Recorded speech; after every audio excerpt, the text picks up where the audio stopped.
Ladies and gentlemen, boys and girls, from Eric Lima Shenanigans of 1977, it's Thursday, and you know what that means. It's time for the TNA Event Center report. And now here's the man to give you all the total non-stop action and impactful report, Mr. Eric M. Lima.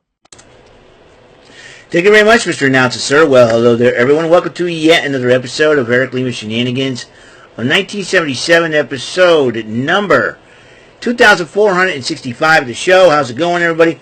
Hope you guys are having a wonderful, blessed day. And I know a lot of you are winding down for the night and about to get some sleep. Some of y'all may have to work the next day, tomorrow, but not me. I get to sleep in, so I get to do this late. So let's check it out now. I was gonna wait until they uploaded the video of it, of the entire Emergence pay-per-view, because they've been having trouble with the feed, like during the pre-show and the first couple of matches or so. But they got it together finally, and I was able to watch it. And the good news is, folks,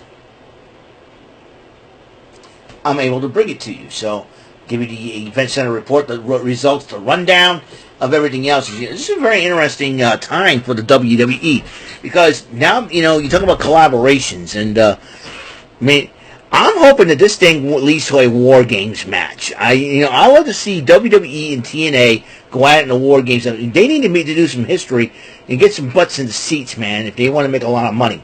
And I think this could be if they turn this thing into a War Games matchup, it'd be great. But I don't know. I really don't know if they're really going to go with it.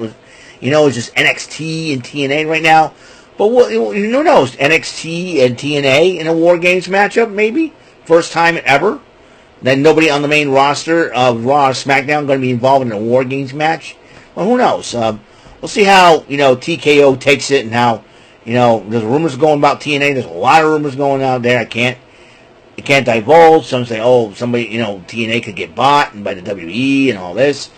I really don't know how, I really don't know. There's been, like I said, lots of stories going on. And, I don't know. We're just still gonna find out what the heck is going on, Really what the heck is going on. Because I know we're going crazy. Okay, let's go for the countdown to Emergence. Indy Hartwell went one-on-one with Rosemary. And Dane Lewis got involved during the match, distracting Rosemary when she meant to hit Dane Lewis with the attempt of the mist, but Indy Hartwell ended up winning the matchup. Moose was talking to Sami Callihan and wishing him the best. As you know, they have a lot of history. And Sami Callihan has been a little bothered by this. And then Ryan Nemeth runs his mouth against the Baltimore crowd. And the hometown man is accompanied by 3 local radio disc jockeys from Baltimore as they support him, and hometown man ended up winning that matchup against Ryan Nemeth. Now the main title, the main card, the X Division title was on the line. Leon Slater defends against Cedric Alexander. Heck of a matchup between these two, but it was Leon Slater in the end to retain the title. Gia Miller interviewed Trick Williams in First Class, and how AJ Francis is bragging about Trick Williams and all that. So they have a little bit of alliance going, but we'll see how long that lasts. And Matt Cardona went one-on-one with Mustafa Ali, and during the matchup, the Great Hands got involved, but in the end, Matt Cardona ended up winning the matchup, but then ordered for, including that big Agent Zero, attacking Cardona after the matchup, but then the System helps out Cardona. But then First Class shows up after the matchup as well, but then they decided, let's get into it. So the System versus First Class, but Order 4 gets involved during the matchup, again, Agent Zero, and First Class ended up picking up the victory. As you know, I think the Impact after Emergence, they will, in the Impact after Emergence, they will address First Class, I can tell you that much. Joe Hendry joins on commentary for the next matchup. Mike Santana versus Sami Callihan. Originally going to be a one-on-one matchup, but Sami Callihan addresses the Baltimore crowd. He's got 2 of his best friends celebrating their wedding anniversary, and he decided, If I want to go out, I want to go out swinging and fighting. How about this? We'll make a thing of Baltimore street fight, you know? And then Mike Santana says, you know what? I respect you, but I want the real death machine. And basically Mike Santana says, okay. Santana ends up winning the matchup, and good to his word, Sami Callihan leaves his boots in the middle of the ring after the matchup. But then when he got to the back, the TNA locker was greeting him until Eric Young confronted Sami Callihan with what was that and all that. And Joe Hendry says, hey, leave the man alone, chill out. And you know what? You started this. You know what I'm talking about. Was it because Joe Hendry appeared on NXT and at WrestleMania? In other words, I think Eric Young's trying to put the blame on Joe Hendry for losing the title to Trick Williams. Come on, Eric Young. I don't know what his deal is.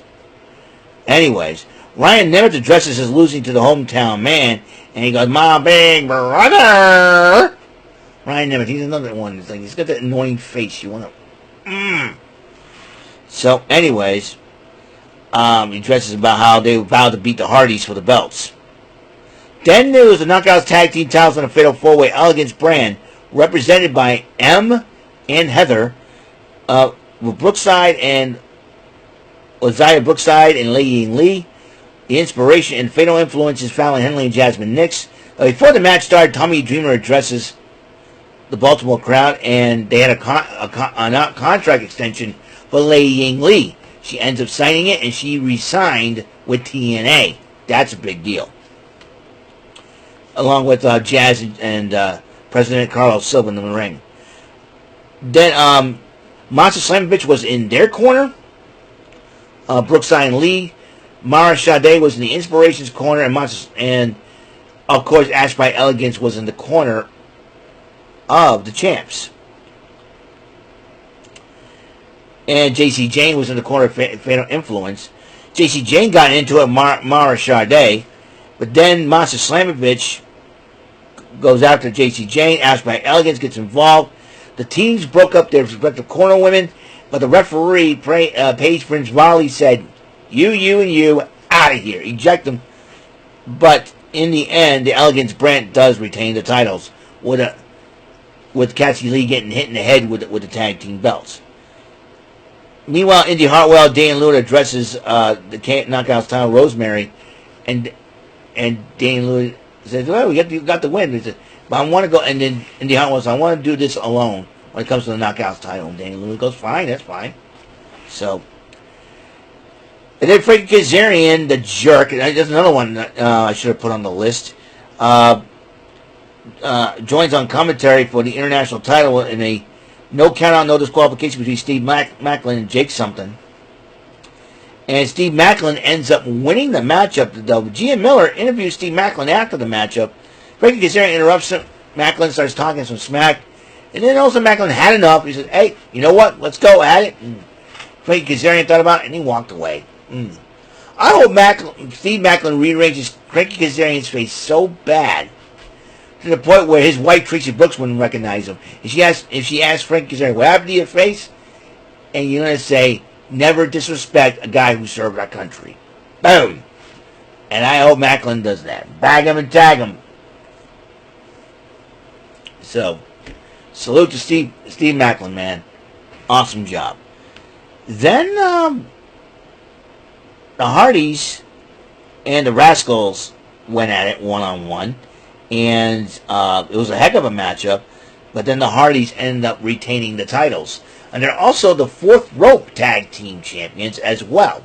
So you got that. Then First Class Penthouse in Baltimore. And then they were interrupted by Poe, the Baltimore Ravens mascot. And as,